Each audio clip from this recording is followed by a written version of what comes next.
आप सुन रहे हैं जगत गुरु तत्वदर्शी संत रामपाल जी महाराज द्वारा लिखित पुस्तक जीने की राह का पेज नंबर 117।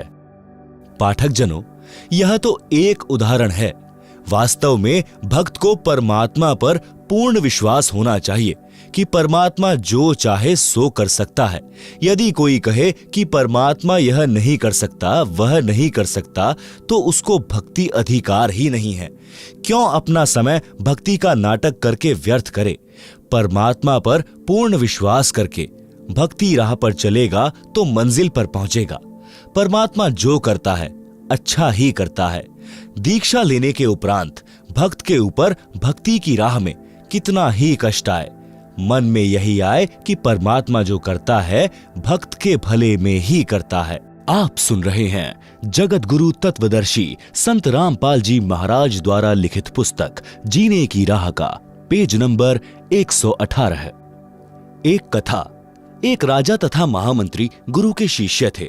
महामंत्री जी को पूर्ण विश्वास था, परंतु राजा को सत्संग सुनने का समय कम मिलता था, जिस कारण से वह परमात्मा के विधान से पूर्ण परिचित नहीं था, परंतु भक्ति श्रद्धा से करता था। महामंत्री को राजा हमेशा अपने साथ रखता था, उसकी सबसे अधिक इज्जत करता था। एक मंत्री को महामंत्री से इसी बात पर ईर्ष्या थी। वह महामंत्री को राजा की नजरों में गिराने के लिए राजा को महामंत्री के विषय में निंदा करता था। एक मंत्री चाहता था कि राजा मुझे महामंत्री बना दे। उसके लिए बार बार कहता था कि राजन, यह महामंत्री विश्वास पात्र नहीं है, यह आपको कभी भी धोखा दे सकता है। एक दिन राजा तथा महामंत्री तथा वह चापलूस मंत्री व अन्य मंत्रीगण किसी अन्य शहर में जाने की तैयारी में महल के अंदर हॉल में खड़े थे।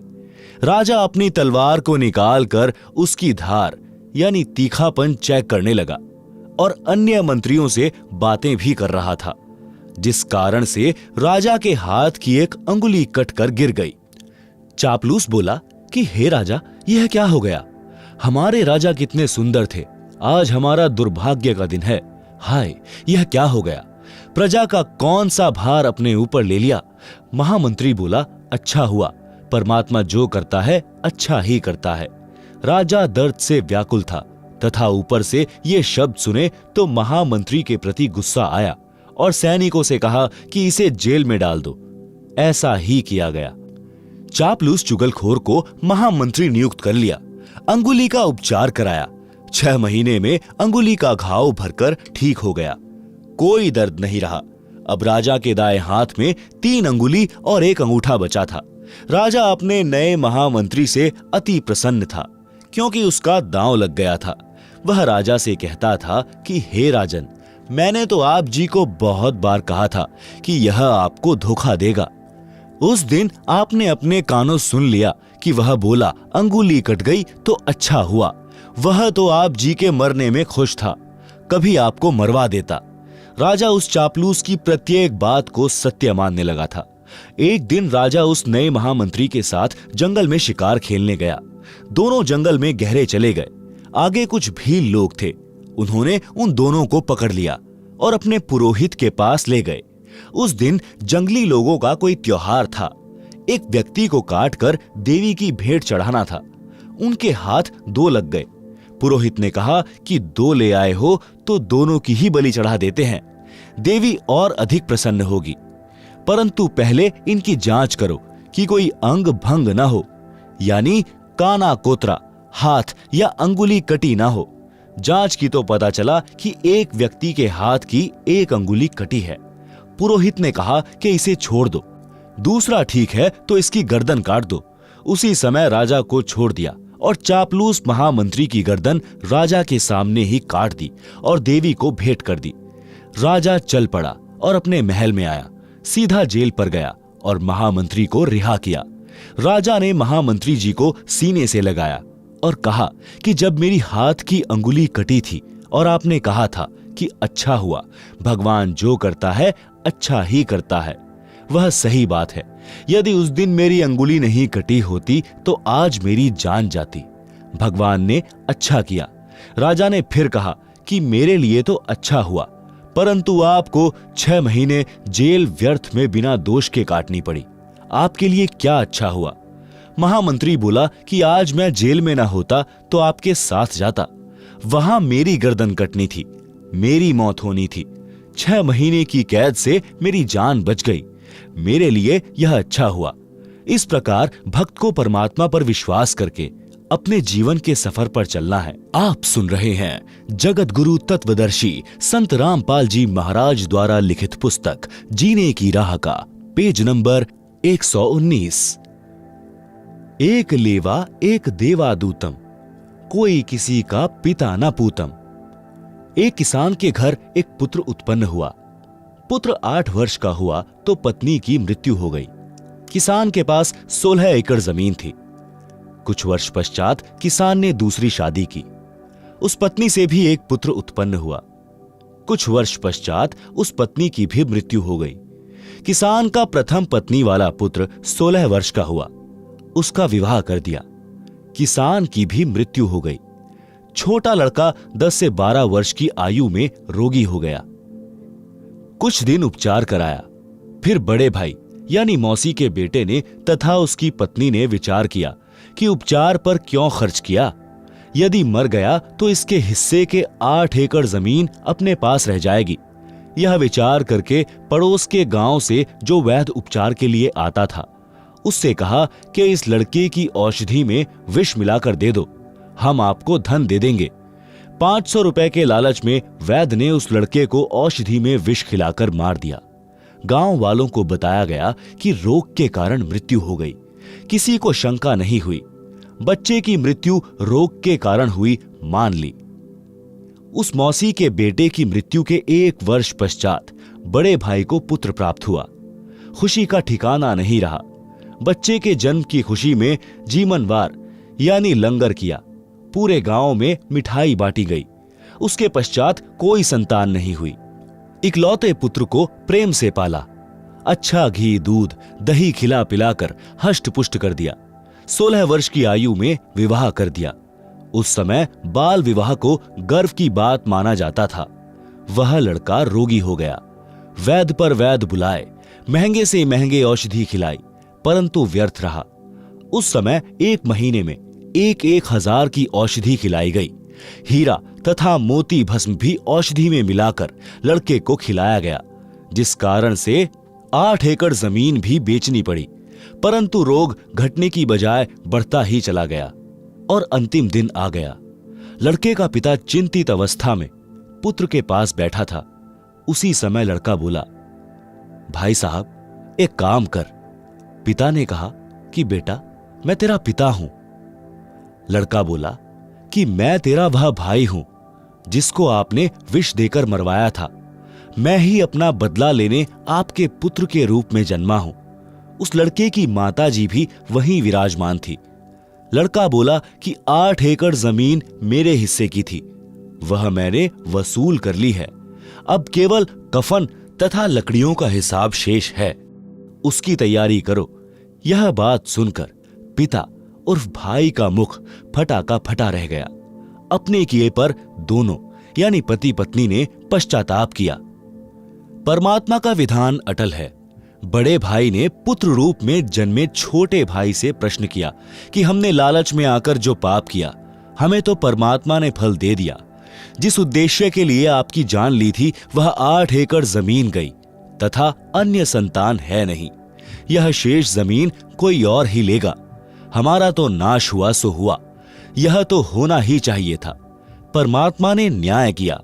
परंतु जो लड़की आपकी पत्नी रूप में आई है, इसने कौन सा अपराध किया है जिस कारण से यह सती प्रथा के तहत आपके साथ जिंदा जलाई जाएगी?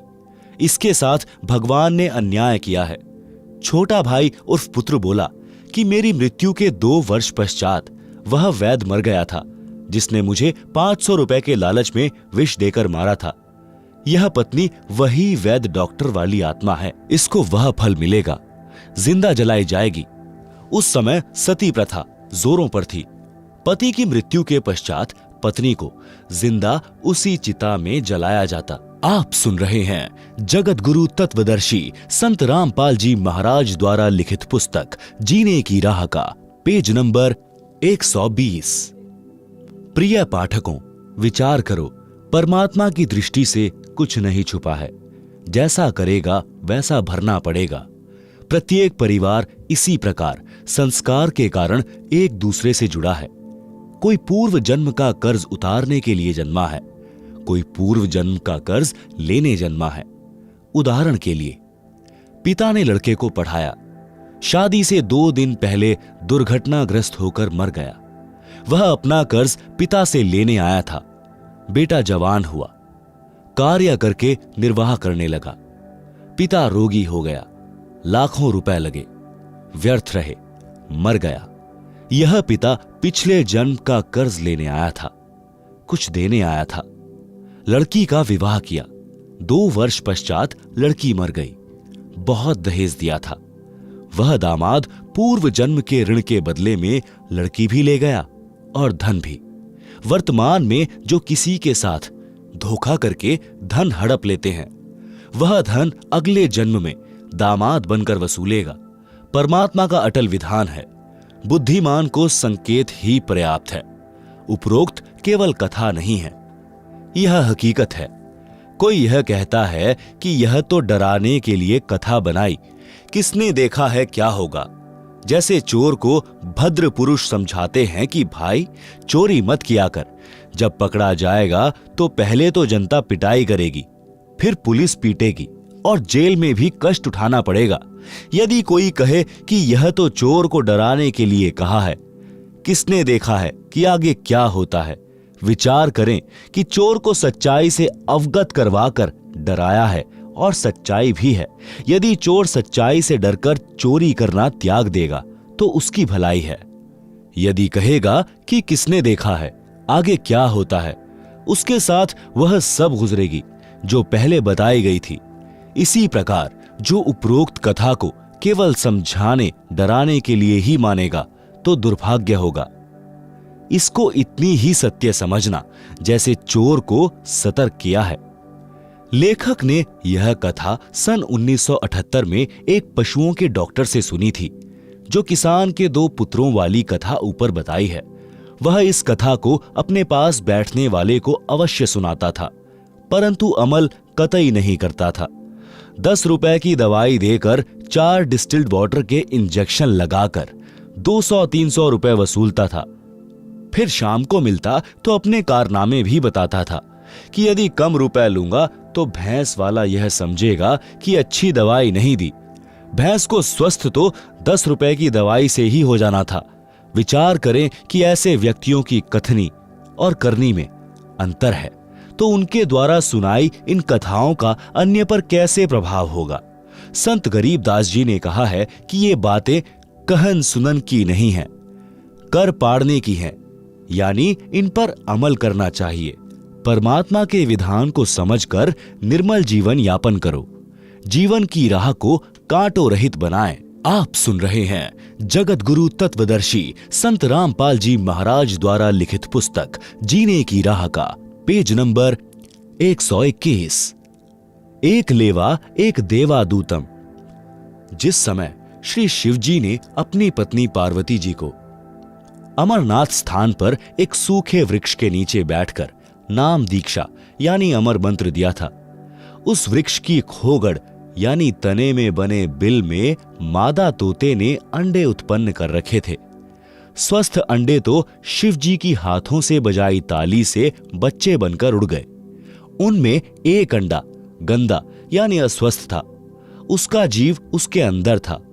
जब श्री शिवजी ने श्री पार्वती जी को दीक्षा मंत्र सुनाया तो वह गंदा अंडा स्वस्थ हो गया और तोते का बच्चा बन गया, पंख लग गई, उड़ने योग्य हो गया। पार्वती जी की समाधि लग गई। उसने हां हां करना बंद कर दिया, तोता हां हां करने लगा।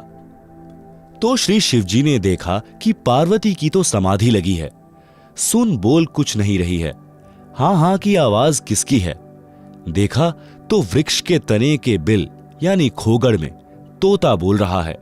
श्री शिवजी ने उसे मारना चाहा तो तोता उड़ गया। पीछे पीछे श्री शिवजी सिद्धि से उड़कर मारने चले। ऋषि वेद व्यास जी की पत्नी ने जंबाई ली, मुंह खोला तो तोते के शरीर को त्याग कर जीव व्यास की पत्नी के गर्भ में मुख से प्रवेश कर गया। श्री शिवजी ने व्यास की पत्नी से कहा कि मेरा ज्ञान चुराकर जीव तोते के शरीर को त्याग कर आपके गर्भ में चला गया है। यह मेरा चोर है, इसे मारूंगा। उसी समय ऋषि वेद व्यास जी भी आ गए थे। सब बातें सुन रहे थे। व्यास जी ने पूछा, हे भगवान, कौन कैसा चोर? श्री शिवजी ने बताया कि मैं पार्वती जी को दीक्षा दे रहा था, अंदर के कमलों का भेद बता रहा था, तो इस तोते ने सुन लिया। यह किसी अनाधिकारी को मंत्र बता देगा तो वह अमर होकर जनता को पीड़ा देगा। यह अमर हो गया, मैं इस जीव को मारूंगा। व्यास जी बोले, हे शिवजी भगवान, जब यह अमर हो गया तो आप मारोगे कैसे? यह बात सुनकर श्री शंकर जी पार्वती के पास लौट आए। पार्वती जी को सब बातें बताई। श्री वेद व्यास जी ने अपनी दिव्य दृष्टि से देखा तो पता चला कि पत्नी के गर्भ में पुत्र है। 12 वर्ष के पश्चात पुत्र उत्पन्न हुआ। माता कहती थी कि पुत्र का नाम सुखदेव रखना है। इसके गर्भ में रहते हुए मुझे कोई दुख नहीं हुआ। मन में खुशी बनी रहती थी, सुख का आभास होता रहता है। इसलिए गर्भ में ही उस बालक का नाम सुखदेव रख दिया था। तोते के अंडे में रहने और तुरंत मानव शरीर प्राप्त करने के कारण ब्राह्मण लोग उसे शुकदेव यानी शुक माने तोता भी कहते थे। ऋषि शुकदेव जी का जन्म लेते ही 12 वर्ष का शरीर बन गया और उठकर चलने लगे। तो ऋषि वेद व्यास जी ने कहा, हे पुत्र, कहां चला? शुकदेव जी अपने माता पिता की ओर पीठ करके बोले, आपका और मेरा इतना ही संग है, यानी संस्कार है। ऋषि व्यास जी ने कहा, हे पुत्र सुखदेव, हमने तेरे जन्म लेने की 12 वर्ष प्रतीक्षा की और आज आप छोड़कर जा रहे हो। एक बार मुख तो दिखा दे। सुखदेव ऋषि बोले, हे ऋषि जी, बहुत बार आप मेरे पिता बने, अनेकों बार मैं आपका पिता बना। यह तो बड़ा बखेड़ा यानी झंझट है। मैं भक्ति करके जन्म मरण से मुक्ति करवाऊंगा। मैं आपकी ओर मुख इसलिए नहीं कर रहा हूं कि कहीं मेरा आप में मोह ना हो जाए। यह कह संत गरीबदास जी ने वाणी द्वारा बताया है कि एक लेवा एक देवा दूतम, कोई काहू का पिता न पूतम। ऋण संबंध जुड़ा एक ठाठा, अंत समय सब 12 बाटा। आप सुन रहे हैं जगत गुरु तत्वदर्शी संत रामपाल जी महाराज द्वारा लिखित पुस्तक जीने की राह का पेज नंबर 122। भावार्थ, शुकदेव जी ने कहा कि जो परिवार के सदस्य बेटा, पिता आदि आदि नातों में हैं, वे सब पूर्व जन्मों का ऋण लेने या देने के लिए जुड़े हैं। वास्तव में कोई किसी का पिता पुत्र नहीं है। मृत्यु के उपरांत सब अपने अपने संस्कारवश भिन्न स्थानों पर जाकर अन्य शरीर धारण कर लेते हैं। इसलिए कोई किसी का पिता पुत्र नहीं है। पाठकों ने ऊपर किसान के पुत्रों वाली कथा में पढ़ा है कि बड़े भाई ने छोटे मौसी के पुत्र को 8 एकड़ जमीन के लालच में मरवाया, तो वही जीव उसका पुत्र बनकर अपना ऋण लेने जन्मा और अपना हिसाब चुकता करके मर गया। इसलिए कहा है कि एक लेवा यानी ऋण लेने वाला, एक देवा यानी ऋण चुकाने वाला, दूतम कोई काहू का पिता नहीं पूतम। ऋण संबंध जुड़ा एक ठाठा यानी परिवार रूप में ठाठ से रहते दिखाई देते हैं। अचानक मृत्यु हो जाती है। अंत समय में 12 बाटा यानी मृत्यु के पश्चात कोई नहीं, और जन्म लेगा यानी 12 यानी 12 बाट यानी रास्तों पर चले जाएंगे। इतनी वार्ता पिता से करके शुकदेव आकाश में उड़कर अन्य स्थान पर चला गया। प्रिय पाठकों, इसलिए भक्ति करो और जीव का कल्याण करवाओ। केवल परिवार से चिपक कर अपना जीवन नष्ट न करो। परमात्मा की भक्ति से ऋण भी सरलता से उतर जाएगा। आप सुन रहे हैं जगत गुरु तत्वदर्शी संत रामपाल जी महाराज द्वारा लिखित पुस्तक जीने की राह का पेज नंबर 123। कथनी और करनी में अंतर घातक है। एक व्यक्ति प्रसिद्ध कथावाचक था तथा प्रतिदिन रामायण का पाठ भी करता था। एक दिन किसी कार्यवश पाठी जी को शहर जाना पड़ा। उसके साथ उसका साथी भी था। गांव से 3 किलोमीटर दूर रेल का स्टेशन था। सुबह 5 बजे गाड़ी पर चढ़ना था, इसलिए स्नान करके स्टेशन पर पहुंच गए। विचार किया कि पाठ गाड़ी में कर लूंगा। गाड़ी में चढ़ गए। जिस डिब्बे में वे दोनों चढ़े वह भरा था, कोई सीट खाली नहीं थी। कुछ व्यक्ति खड़े थे। गाड़ी चल पड़ी। कुछ देर पश्चात उस पाठी ने सीट पर बैठे 2 व्यक्तियों से कहा कि भाई साहब, कृपया मुझे सीट दे दें, मैंने रामायण का पाठ करना है। आज गाड़ी पकड़ने की शीघ्रता के कारण घर पर नहीं कर सका। सज्जन पुरुषों ने पूरी सीट ही खाली कर दी। वे खड़े हो गए और बोले, हे विप्र जी, हमारा अहोभाग्य है कि आज हमको भी पवित्र ग्रंथ रामायण जी का अमृत ज्ञान सुनने को मिलेगा। पंडित जी ने पाठ ऊंचे स्वर में बोलना शुरू किया। प्रसंग था, भरत ने अपने बड़े भाई के अधिकार वाले राज्य को स्वीकार नहीं किया। जब तक श्री रामचंद्र जी वनवास पूर्ण करके नहीं आए, तब तक राजगद्दी पर अपने भाई रामचंद्र की जूती रखी और स्वयं पृथ्वी पर बैठा और नौकर बनकर राजकाज संभाला। जब भाई रामचंद्र अयोध्या लौटे तो उनको राज्य लौटा दिया। भाई हो तो ऐसा। पाठ संपूर्ण होने पर सबने कहा कि वाह पंडित जी वाह, कमाल कर दिया। एक व्यक्ति उसी डिब्बे में ऐसा बैठा था जिसने अपने पिताजी की वर्षी पर 1 दिन का पाठ करना था। कोई पाठी नहीं मिल रहा था। वर्षी अगले दिन ही थी। उसने पंडित जी से कहा कि हे गुरुजी, कल मेरे पिताजी की वर्षी के उपलक्ष्य में पाठ कर दो। पंडित जी बोले कि कल नहीं कर सकता। सब उपस्थित यात्रियों ने कहा कि पंडित जी, आपका तो कार्य यही है, इस बेचारे के लिए मुसीबत बनी है। परंतु पाठी साफ मना कर रहा था। सबने पूछा कि ऐसा क्या आवश्यक कार्य है जो आप कल पाठ को मना कर रहे हो। पंडित जी बात को टाले, बस वैसे ही। उसका साथी बोला कि मैं सच्चाई बताऊं, यह कल क्यों पाठ नहीं कर सकता। इसने अपने भाई पर 50 गज की कुर्ड़ी के गड्ढे पर मुकदमा कर रखा है। मैं इसका गवाह हूं, कल की तारीख है। उपस्थित व्यक्ति बोले कि हे पंडित जी, कथा तो कैसी मार्मिक सुनाई और आप अमल कतई नहीं करते। ऐसे व्यक्ति के द्वारा की गई कथा का श्रोताओं पर क्या प्रभाव पड़ेगा। कबीर जी ने कहा है कि करनी तज कथनी कथें, अज्ञानी दिन रात। कुक्कर यानी कुत्ते, कुक्कर ज्यों भौंकत फिरें, सुनी सुनाई बात। गरीबदास जी ने भी कहा है, बीजक की बातां कहें, बीजक ना ही हाथ, पृथ्वी डोबन उतरे, ये कह मीठी बात। आप सुन रहे हैं जगत गुरु तत्वदर्शी संत रामपाल जी महाराज द्वारा लिखित पुस्तक जीने की राह का पेज नंबर 124। शब्दार्थ। जो व्यक्ति कहते हैं ज्ञान की बातें औरों को शिक्षा देते हैं कि किसी का बुरा मत करो, परंतु स्वयं गलती करते हैं, वे आध्यात्मिक गुरु उस कुत्ते के समान है जो व्यर्थ में भौंकता रहता है। उसी प्रकार ये धर्म गुरु एक दूसरे से कथा सुनकर शिष्यों को सुनाते हैं, स्वयं अमल नहीं करते। वाणी नंबर 2। वे अज्ञानी धर्म गुरु तत्व ज्ञान कहकर कोरे अज्ञान का प्रचार करते हैं, क्योंकि उनको तत्व ज्ञान का पता नहीं है। वे झूठे व्यक्ति पृथ्वी पर मानव के अनमोल जीवन का नाश करने के लिए जन्मे होते हैं। सत्संग से मिली भक्ति की राह। संत नित्यानंद जी का बचपन का नाम नंदलाल था।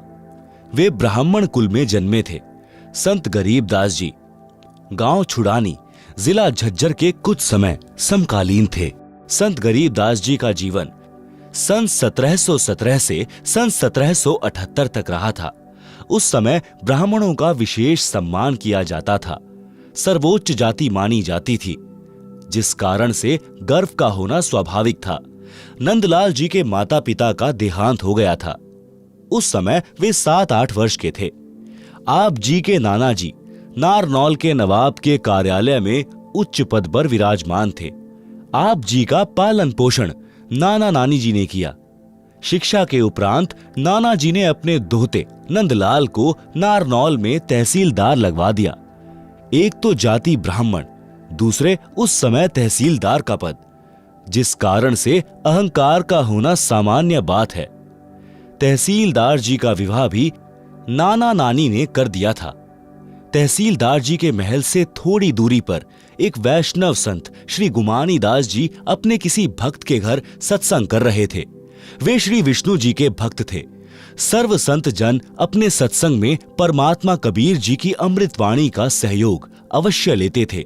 सत्संग में बताया गया कि मानव जीवन किस लिए प्राप्त होता है, परंतु सत्संग न सुनने के कारण सांसारिक उठा पटक में अपना अनमोल मानव जीवन नष्ट कर जाता है। अज्ञान के कारण जीव धन, पद तथा जाति का अभिमान करता है। भक्ति न करने वाला प्राणी अगले जन्म में गधे, कुत्ते, बैल आदि पशु पक्षियों के शरीर में कष्ट उठाता है। इसलिए अभिमान त्याग कर पूर्ण संत से दीक्षा लेकर अपना कल्याण करवाना चाहिए, अन्यथा पर्वत से भारी कष्ट भोगना पड़ेगा। सत्संग की आवाज सुनकर तहसीलदार मकान की छत पर कुर्सी लेकर बैठ गया। पूरा सत्संग सुना। दीक्षा लेने की प्रबल प्रेरणा बन गई, परंतु जाति और पद का अहंकार परेशान कर रहा था। ब्राह्मणों की कितनी इज्जत है, फिर मैं तहसीलदार हूं। सत्संग में सामान्य लोग जाते हैं, मुझे शर्म लगेगी। कैसे जाऊंगा आश्रम में? स्वामी गुमानी दास जी का आश्रम नारनौल शहर से लगभग 1.5 किलोमीटर पर था। अंत में एक दिन निर्णय लिया कि सुबह वक्त से आश्रम में पहुंच जाऊंगा। अन्य व्यक्ति जाएंगे, तब तक तो दीक्षा लेकर लौट आऊंगा। सत्संग करके संत जी आश्रम में चले गए। सुबह उठकर कुछ देर सैर करते थे। एक दिन नंदलाल जी घोड़े पर बैठकर सुबह आश्रम की ओर जा रहे थे। गुमानी दास जी सैर के लिए उसी रास्ते पर जा रहे थे। संत जी ने सिर के बाल कटा रखे थे, उस्तरा फिरा रखा था, सिर पर कोई वस्त्र नहीं था। नंदलाल जी ब्राह्मण होने के नाते सौण कसौण पर विश्वास रखते थे। किसी अच्छे कार्य के लिए जाते और आगे से कचकोल काढ़े यानी सिर पर उस्तरा फिराए कोई आ जाता तो अपना जाना रद्द कर देते थे। आश्रम में दीक्षा लेने जा रहे थे। जिंदगी का सर्वोत्तम दिन था। आगे से सिर पर उस्तरा फिराए एक व्यक्ति मिल गया। नंदलाल जी का माथा ठनका और क्रोध आया। विचार किया कि आज दीक्षा का अवसर नहीं छोड़ना है, परंतु अपने सौण कसौण को भी निष्क्रिय करना था। इसलिए अपने आप समाधान निकाल लिया कि इस मनहूस के सिर में टोला यानी हाथ की एक उंगली का उल्टा भाग मार देता हूं, कसौण समाप्त हो जाएगा। इसी उद्देश्य से घोड़ा उस व्यक्ति यानी संत गुमानी दास जी के पास जाकर रोका और कहा कि हे कमबख्त, तूने आज ही सिर मुंडवाकर मेरे सामने आना था। आज मैं अपनी जिंदगी के सबसे उत्तम कार्य के लिए आश्रम में जा रहा था। यह कहकर गुमानी दास जी के सिर पर टोले मारे और घोड़ा आश्रम की ओर चला दिया। संतों के साथ ऐसी घटनाएं आम होती हैं। वे अधिक ध्यान नहीं देते। विचार तो किया कि व्यक्ति सभ्य तथा कोई उच्च अधिकारी तथा उच्च कुल का लग रहा था। कार्य पालियों वाले कर गया। नंदलाल आश्रम में गया। वहां संत के शिष्य मिले। राम राम हुई। आने का कारण बताया। घोड़ा वृक्ष से बांध दिया और संत जी के आसन के पास बिछी बोरी पर बैठ गया। संत गुमानी दास जी सैर के पश्चात स्नान करके आसन पर बैठे तो घोड़ा देखा। फिर समझते देर न लगी। नंदलाल जी ने देखा तो शर्म के मारे नीची गर्दन कर ली। गुमानी दास जी को आश्रम के भक्तों ने बता दिया था कि यह तहसीलदार जी दीक्षा लेने आए हैं। नंदलाल जी संत के चरणों में गिर गए और टोला मारने का कारण बताया। संत गुमानी दास जी ने कहा कि हे भक्त, जब हम एक आने का घड़ा कुम्हार के पास से लेने जाते हैं तो उसको टोले मार मार कर बजाकर जांचते हैं कि कहीं फूटा तो नहीं है। आप जी तो जिंदगी का सौदा करने आए हो। आपने गुरुजी बजाकर देख लिया तो कोई पाप नहीं किया। नित्यानंद जी संत जी के शीतल स्वभाव से और भी अधिक प्रभावित हुए। दीक्षा ले ली। संत गुमानी दास जी ने उनका नाम बदलकर नित्यानंद रख दिया। जब सत्संग से जीने की राह मिली तो नित्यानंद जी ने वाणी बोली।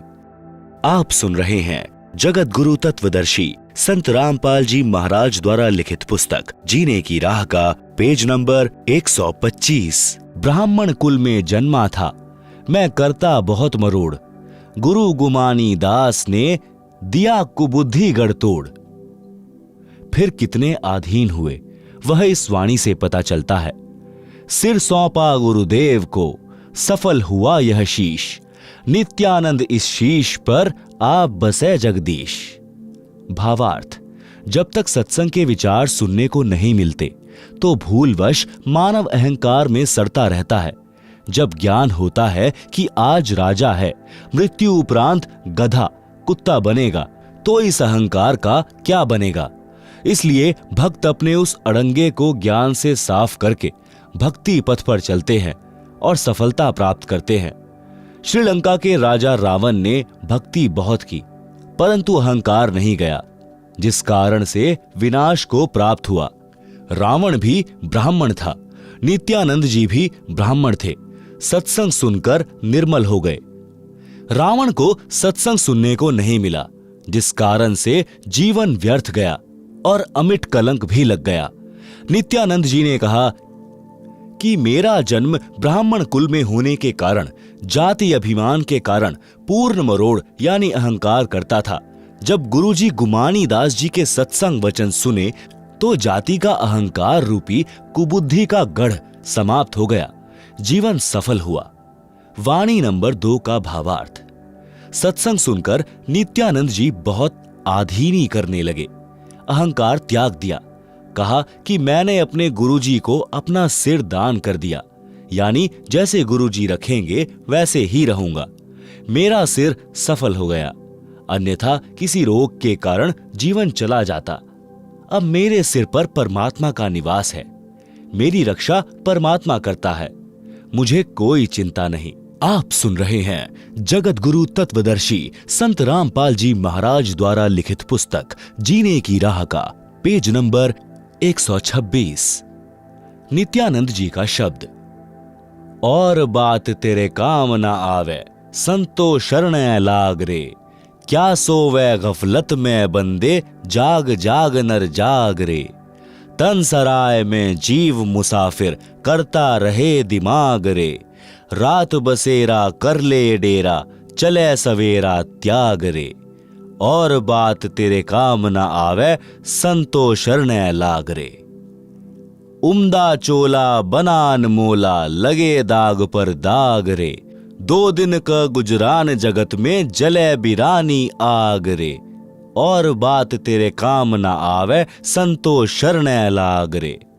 कुबुद्ध कांचली चढ़ रही चित पर, तू हुआ मनुष्य से नाग रे। सूझे नहीं सजन सुख सागर, बिना प्रेम बैराग रे। और बात तेरे काम न आवे, संतो शरण लाग रे। हर सुमरे सो हंस कहावे, कामी क्रोधी काग रे। भवराना भर में विष के बन में, चल बेगमपुर बाग रे। और बात तेरे काम न आवे, संतो शरण लाग रे। शब्द सैन सत गुरु की पहचानी, पाया अटल सुहाग रे। नितानंद महबूब गुमानी, प्रकटे पूर्ण भाग रे। और बात तेरे काम न आवे, संतो शरण लाग रे। वास्तव में यह ऊपर लिखा शब्द कबीर साहिब जी का है, फिर भी हमने ज्ञान प्राप्त करना है। शब्दार्थ। हे मानव यानी स्त्री पुरुष, परमात्मा की चर्चा व भक्ति के अतिरिक्त अन्य कोई बात यानी चर्चा तेरे काम की नहीं है।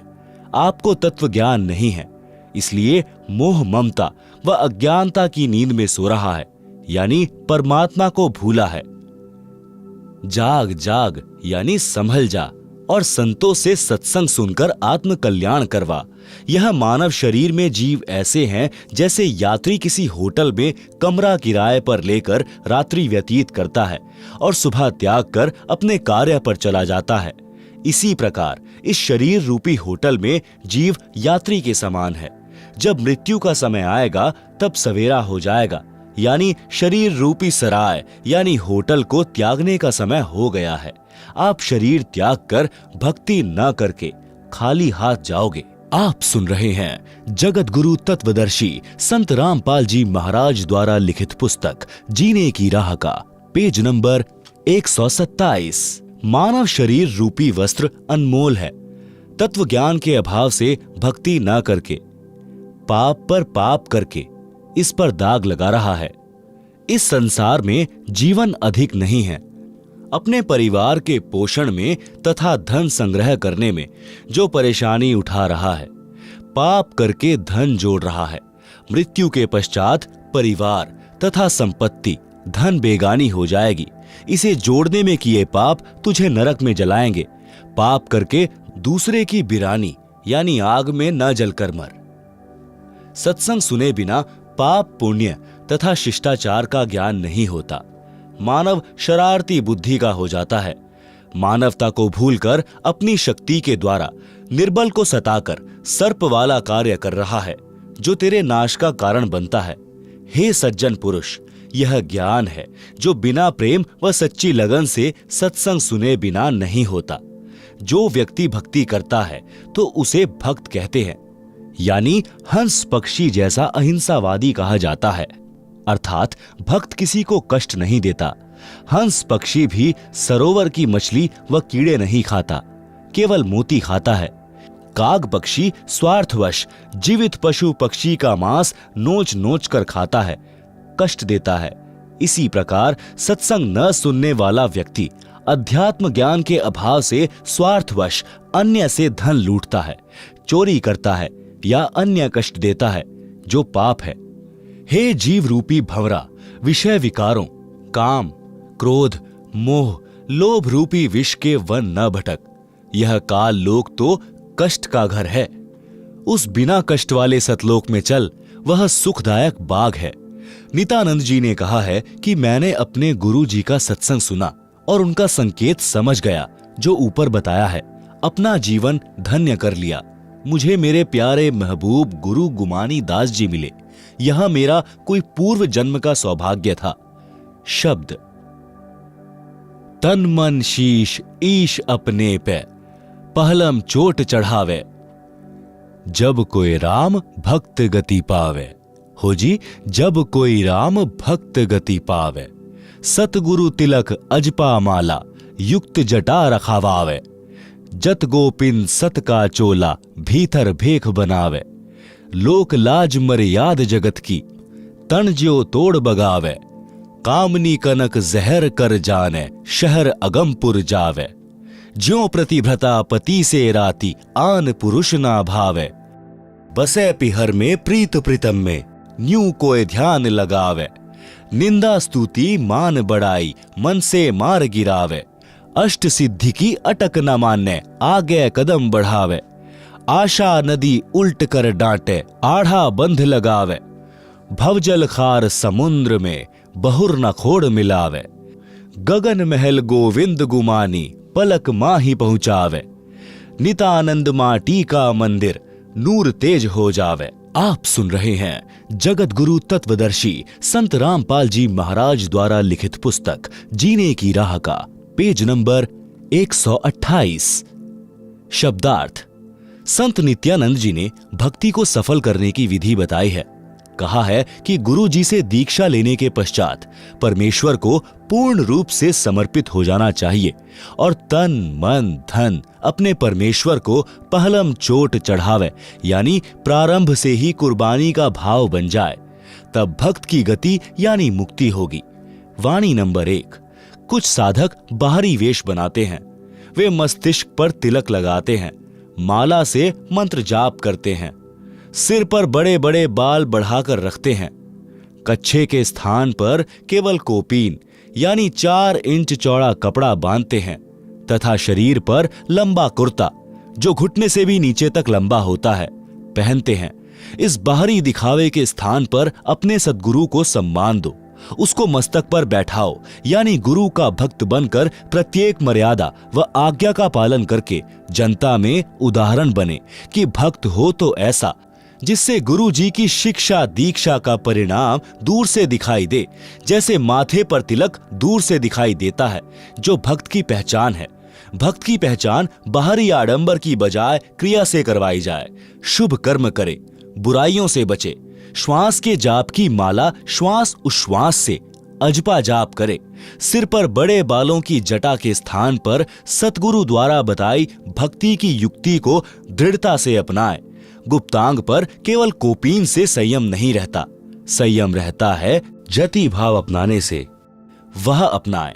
युवा स्त्री को देखकर मन में दोष न आने दें, सत्य वचन बोलें। यह भक्त का असली चोला यानी भक्त दिखाई देने वाला वस्त्र है। सत्य ज्ञान से पता चलता है कि यह सत्य भक्ति कर रहा है या अपना जीवन गलत साधना में नष्ट कर रहा है। संसार के व्यक्तियों के व्यंगों व लाज यानी शर्म के कारण भक्ति में बाधा न आने दें। उस लोक लाज यानी यह शर्म की लोग क्या कहेंगे। मैं सत्संग में जाता हूँ, दंडवत करता हूँ, परंपरागत भक्ति त्याग दी है। इस लोक लाज को तिनके की तरह तोड़कर फेंक दें, यानी उसको बाधा न बनने दें। कनक यानी स्वर्ण तथा कामिनी यानी सुंदर युवती को देखकर अपनी नियत में दोष न आने दें, उसे विष के तुल्य जाने, तब साधक अमर लोक में जा सकेगा। अपने इष्ट देव के प्रति पतिव्रता स्त्री की तरह समर्पित रहें, जैसे पतिव्रता स्त्री अपने पति के अतिरिक्त अन्य किसी पुरुष को पति रूप में इच्छा नहीं करती, चाहे कितना ही सुंदर व धनवान हो। अपने परमात्मा की भक्ति को कभी न भूलें। लोग दिखावा न करके हृदय से मन मन में श्वास उश्वास से परमात्मा के नाम का स्मरण करता रहे। भक्त से तात्पर्य है कि स्त्री या पुरुष कोई भी हो। जैसे पतिव्रता स्त्री अपने मायके घर चली जाती है तो वह परिवार को पता नहीं लगने देती कि वह अपने पति को याद करती है। इस प्रकार साधक अपना ध्यान प्रभु चिंतन में लगाएं। आप सुन रहे हैं जगत गुरु तत्वदर्शी संत रामपाल जी महाराज द्वारा लिखित पुस्तक जीने की राह का पेज नंबर 129। पूर्ण सद्गुरु से सत्य भक्ति प्राप्त करने के पश्चात कोई भक्त की निंदा करता है तो बुरा न माने, यदि कोई प्रशंसा करता है तो उससे प्रभावित न हो। सत्य भक्ति शास्त्रानुसार विधि विधान से करते हैं तो साधक को कुछ सिद्धियां प्राप्त हो जाती हैं जो मोक्ष में सहायक नहीं होती। वे संख्या में 8 हैं। उनके द्वारा साधक किसी को हानि किसी को लाभ देकर अपनी भक्ति नष्ट करता है। वह चमत्कार दिखाकर प्रसिद्ध तो हो जाता है परंतु उसका भविष्य नरक बन जाता है, पशु पक्षियों की योनियों को प्राप्त करता है। इसलिए मोक्ष प्राप्ति की इच्छा करते हुए साधक इन अष्ट सिद्धियों वाली फोकट प्रभुता में न अटके। इनको त्याग कर मोक्ष प्राप्ति के उद्देश्य से इनसे आगे की आशा करें, आगे को बढ़ें। इस पृथ्वी लोक के धन वैभव राज संपत्ति की अनेकों इच्छाओं रूपी नदी को रोकें। आढ़ा बंद लगाना यानी दृढ़ निश्चय रूपी मजबूत बंद लगाएं। संसार रूपी खारे यानी दुखों से भरे समुद्र में फिर जन्म न लें। जिस ईष्ट की भक्ति गुरु बताता है वह गुरु अपने अनुयायियों को उस ईष्ट के धाम में जो आकाश में है पहुंचाने में पूरा सहयोग करता है। नित्यानंद जी के गुरु जी श्री गुमानी दास जी श्री विष्णु जी के भक्त थे। नित्यानंद जी ने उसी की प्राप्ति की महिमा बताई है तथा कहा है कि अपनी साधना की शक्ति को सुरक्षित रखने से सूक्ष्म शरीर जो स्थूल शरीर के अंदर है वह भक्ति की शक्ति से तेजोमय हो जाता है। यदि भक्ति नहीं करता तो वह शरीर मिट्टी के तुल्य था। इस शब्द से यह प्रमाणित हुआ है कि जैसे खिलाड़ी जिला स्तर पर खेलते हैं तो खेल के नियम वही होते हैं जो अंतर्राष्ट्रीय स्तर पर खेलने वाले खेल के होते हैं। नित्यानंद जी तो राज्य स्तर पर खेल खेला करते थे, उसको सफल किया। हम परमात्मा कबीर जी को इष्ट मानकर भक्ति करते हैं, नियम वही हैं। हम अंतर्राष्ट्रीय स्तर के खिलाड़ी हैं। संत नित्यानंद जी ने अपने जीवन के अंतिम दिन जटैला तालाब पर भक्ति करके व्यतीत किए। जटैला तालाब भिवानी जिले की तहसील दादरी में कई गांवों की सीमा पर बना है। गांव माजरा, भिगोवा, बास आदि आदि की सीमा पर है। संत नित्यानंद जी श्री विष्णु यानी श्री कृष्ण जी की भक्ति करते थे। उनके गुरु श्री गुमानी दास जी दिल्ली के संत श्री चरण दास वैष्णव के शिष्य थे। पाठक जन पढ़ें सृष्टि रचना इसी पुस्तक के पृष्ठ 254 पर। आप जी को ज्ञान होगा कि संत नित्यानंद जी को किस श्रेणी का मोक्ष प्राप्त हुआ है। संत गरीबदास जी को परमात्मा कबीर जी मिले थे। उन्होंने संत गरीबदास जी को बताया कि संत भक्त किसी भी स्तर की भक्ति कर रहा है वह आदरणीय है, परंतु जब तक परम सतगुरु यानी पूर्ण गुरु नहीं मिलेगा जो 2 अक्षर का सच्चा नाम दीक्षा में देता है, तब तक न तो उस गुरु की मुक्ति है और न शिष्य की। गरीब साध साध सब नेक हैं, आप आपनी ठौर, जो निज धाम पहुंचा वहीं सो साधु कोई और। साध हमारे सगे हैं ना काहू को दोष, जो सार नाम बता वहीं सो साधु सिरपोश। आप सुन रहे हैं जगत गुरु तत्वदर्शी संत रामपाल जी महाराज द्वारा लिखित पुस्तक जीने की राह का पेज नंबर 130। शब्दार्थ। संत गरीबदास जी ने कहा है कि जो परमात्मा का सत्य मार्ग बताते हैं वे संत अच्छी आत्माएं हैं, उनका उद्देश्य गलत नहीं है। जो जहां तक का ज्ञान रखता है वह उस स्थान पर ठीक है। यानी जैसे कोई विष्णु की साधना बताता है, कोई शिव की तथा कोई ब्रह्म की साधना वेदों अनुसार करता तथा करवाता है, वह उस स्थिति तक तो ठीक है, परंतु उस साधना से निज धाम यानी सनातन परम धाम यानी सतलोक प्राप्त नहीं हो सकता। जो संत सतलोक प्राप्ति का मार्गदर्शन करते हैं वे संत उपरोक्त संतों से भिन्न हैं। जो संत परमात्मा के लिए प्रयत्नशील हैं वे सब संत हमारे सगे यानी रिश्तेदार हैं, हमारे खास साथी हैं। इनको हम दोष नहीं देते क्योंकि इनको पूर्ण मोक्ष मंत्र सार नाम का ज्ञान नहीं है। इन संतों का शिष्य बनने से जीव का पूर्ण मोक्ष नहीं होता, जन्म मरण बना रहता है। जो संत सार नाम की दीक्षा देते हैं वे हमारे सिर के ताज हैं। वे सिर माथे पर रखने योग्य हैं, अर्थात विशेष आदरणीय हैं।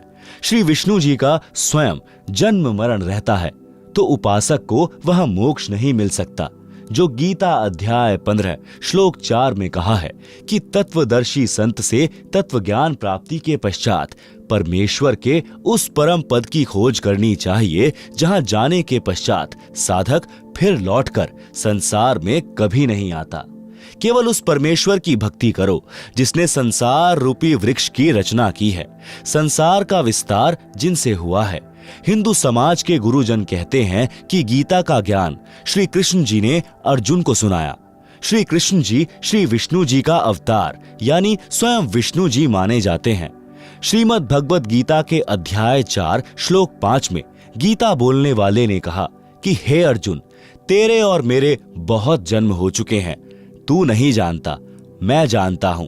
इससे स्पष्ट हुआ कि श्री विष्णु जी नाशवान हैं, जन्म मृत्यु होता रहता है।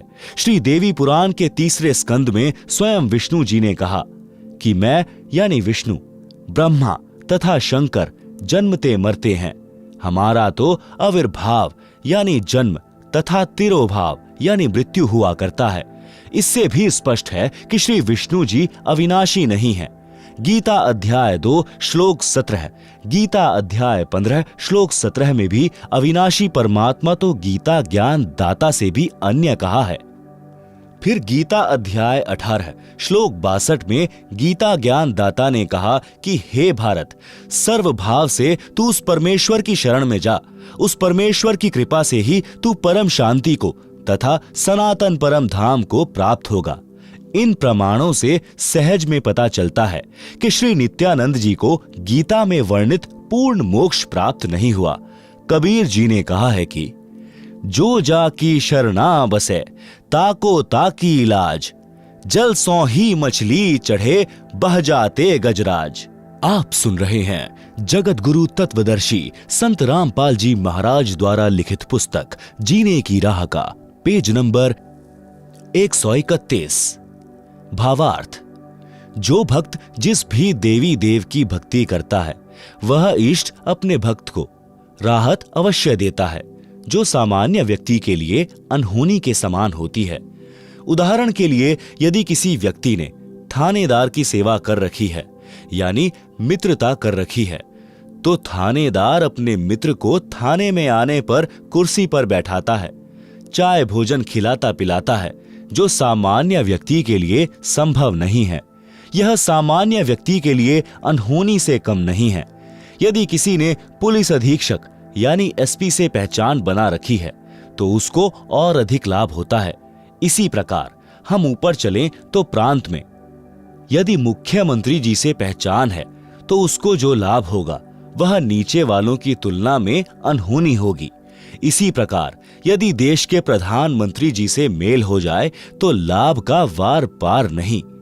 लेखक यह कहना चाहता है कि यदि कोई देवी देवताओं की भक्ति करता है तो लाभ तो उनको भी मिलता है, परंतु जो लाभ पूर्ण परमात्मा की भक्ति से सर्व लाभ होता है, यदि प्रधानमंत्री का व्यक्ति है तो उसके साथ देश के सर्व मुख्यमंत्री, मंत्री तथा अन्य अधिकारी कर्मचारी हो जाते हैं। सब उसका सहयोग करते हैं, विरोध का स्थान नहीं रहता। इसी प्रकार पूर्ण परमात्मा की भक्ति करने वाले भक्त के साथ विश्व के सब देवी देवता हो जाते हैं। वे उसकी हर संभव सहायता करते हैं, बाधा नहीं करते। यदि कोई भूत पित्तर, प्रेत, भैरव, बेताल पूर्ण परमात्मा के भक्त को हानि करने की सोचता भी है तो देवी देवता ही उनको दूर कर देते हैं और बताते हैं कि तुम्हें पता है यह किसकी शरण में है। फिर वे शैतान शक्तियां भय मानकर कोई हानि करने की हिम्मत नहीं करते। यदि गलती से किसी भूत प्रेत ने कुछ छेड़छाड़ परमेश्वर के भक्त से कर दी तो उसे परमेश्वर के गण पकड़ कर ले जाते हैं और पिटाई करके सलाखों के अंदर बंद कर देते हैं। परमात्मा कबीर जी ने कहा है कि एक है साधे सब सधे, सब साधे सब जाए, माली सींचे मूल को, फूले फले अदाय। शब्दार्थ: आम या अन्य वृक्ष के पौधे की जड़ को जमीन में गड्ढा बनाकर रोपते हैं, जड़ की सिंचाई करते हैं। एक जड़ को साधने यानी पूजा करने से पौधे के सर्व अंग विकसित होते हैं। पौधा अच्छी तरह फलता फूलता है। पौधा पेड़ बनकर छाया, लकड़ी तथा फल देता है। यदि उस पौधे की शाखाओं को जमीन में गड्ढे में रोपकर सब शाखाओं की सिंचाई करेंगे और मूल की सिंचाई नहीं करेंगे तो सब कुछ नष्ट हो जाएगा। माली यानी पौधा रोपण का जानकार, जिसे माली कहते हैं, वह मूल की ओर से पौधे को जमीन में लगाता है, मूल की सिंचाई करता है, लाभ लेता है। इसी प्रकार तत्वदर्शी संत संसार रूपी पौधे की मूल यानी परम अक्षर ब्रह्म को इष्ट मानकर पूजा करता तथा करवाता है। वह उस एक की पूजा करके सर्वदेवों को साध लेता है। सर्व देवता उसी सत्पुरुष की आज्ञा में चलते हैं, साधक का कार्य सिद्ध करते हैं। यदि सब देवों की पूजा करेंगे तो सत्पुरुष रुष्ट हो जाएगा। उसकी आज्ञा के बिना देवता कुछ नहीं कर पाते। यानी साधक की साधना शास्त्र के विरुद्ध होने के कारण कुछ लाभ नहीं मिलता। इसलिए पूर्ण परमात्मा की भक्ति करें। वर्तमान में मेरे यानी रामपाल दास के अतिरिक्त विश्व में किसी को सत्य ज्ञान नहीं है। आप आएं और दीक्षा लेकर अपना तथा परिवार का कल्याण करवाएं। आप सुन रहे हैं जगत गुरु तत्वदर्शी संत रामपाल जी महाराज द्वारा लिखित पुस्तक जीने की राह का पेज नंबर 132। मनीराम कथावाचक पंडित की करनी। मनीराम नाम का कथावाचक पंडित प्रसिद्ध था। हरियाणा के एक गांव में रामायण की कथा का आयोजन किया। रामायण की कथा अधिक से अधिक 11 दिन में संपूर्ण हो जाती है। मनीराम पंडित जी ने 30 दिन में संपूर्ण की। विचार किया था कि अधिक दिन कथा चलेगी तो प्रतिदिन दान आएगा, इस प्रकार अधिक दक्षिणा प्राप्त होगी। 30 दिन की कथा में मनीराम पंडित जी को 30 रुपए ही प्राप्त हुए। गांव के कुछ व्यक्तियों ने जिस दिन मनीराम ने कथा का समापन करना था उसी दिन उसी समय दिल्ली से नाचने गाने वाली प्रसिद्ध नृत्यिका चंपाकली का नाच गाना करा दिया। सारा गांव नाच गाना देखने सुनने उमड़ पड़ा। 2 घंटे में चंपाकली को 500 रुपए मिले। मनीराम जी को 30 दिन में कुल 30 रुपए प्राप्त हुए। पंडित जी के दुख का कोई वार पार नहीं रहा। रास्ते में गांव छुड़ानी था। मनीराम जी को पता था कि यहाँ गरीब दास जी परम संत रहते हैं, उनसे मिलकर आगे चलूंगा। संत गरीब दास जी के पास गांव तथा आसपास के गांवों यानी गवांड के 10-12 भक्त बैठे थे। उसी समय पंडित मनीराम जी पहुंच गए। संत गरीब दास जी से राम राम किया। संत गरीब दास जी ने भी राम राम कहा तथा उचित आसन देकर बैठाया। कुशल मंगल पूछा तो मनीराम बोले, हे महाराज, कलयुग का पहरा यानी समय आ गया है। धर्म का नाश हो लिया है, जान गेड़ा आ लिया है, अर्थात जनता का धर्म के प्रति भाव समाप्त हो चुका है। धरती आसमान फट जाए तो भी आश्चर्य की बात नहीं है। उपस्थित भक्तों ने पूछा कि हे पंडित जी, ऐसी क्या बात हो गई? मनीराम जी बोले कि क्या बताऊं, संत गरीब दास जी तो सब जानते हैं। भक्तों ने पूछा कि हे महाराज जी, ऐसी क्या बात हो गई जिससे पंडित जी को ठेस लगी है? संत गरीब दास जी ने कहा कि फूटी आंख विवेक की, अंधा है जगदीश, चंपाकली को 500, मनीराम को 30। भावार्थ, जिस जगदीश नाम के व्यक्ति ने जानबूझकर शरारत करके मनीराम जी की कथा के भोग लगने वाले दिन नाचने गाने वाली चंपाकली का प्रोग्राम कराया था, वह ज्ञान नेत्रहीन अंधा है। गांव के व्यक्तियों का भी विवेक यानी सोच विचार की आंखें फूटी हैं, यानी उन्होंने भी विचार नहीं किया कि धर्म कथा चल रही है, उसका विरोध ऐसे अभद्र तरीके से नहीं करना चाहिए था। हे भक्तों, मनीराम जी ने 11 दिन में संपूर्ण होने वाली कथा को अधिक दक्षिणा प्राप्त करने लालचवश 30 दिन तक खींचा।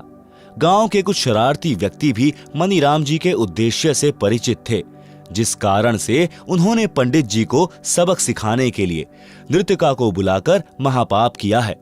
यह सच्चाई संत गरीब दास जी के मुख से सुनकर मनीराम जी के आश्चर्य का ठिकाना नहीं था। वह सोच रहा था कि आज 11:30 बजे सुबह भोग लगाकर मैं सीधा यहीं पहुंचा हूं। संत गरीब दास जी को कैसे पता चला? ये तो परमात्मा हैं, सब जानते हैं। मनीराम आसन से उठा और संत गरीब दास जी के चरणों में गिर गया और बोला, प्रभु, आपने सच कहा है कि मैंने भी लालचवश कथा को लंबा खींचा था। आप तो जानी जान हो। हे प्रभु, धर्म कर्म तथा जीने की सच्ची राह दिखाएं।